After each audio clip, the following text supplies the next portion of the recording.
The case was cold for over 5 years, but the work investigators did at the crime scene back in 2013 eventually paid off.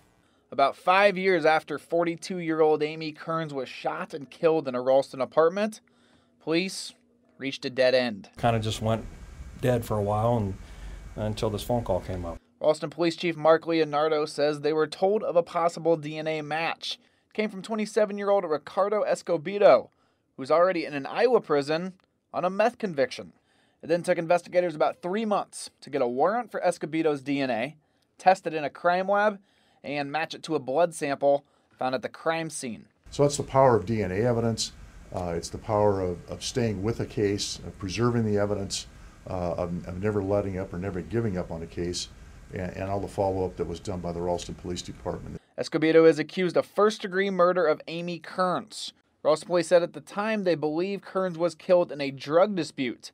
Leonardo believes that another person is involved and credited his investigators for being meticulous at the crime scene. That evidence, that blood evidence that led us to our suspect now, that was crucial. Leonardo says Escobedo has admitted involvement.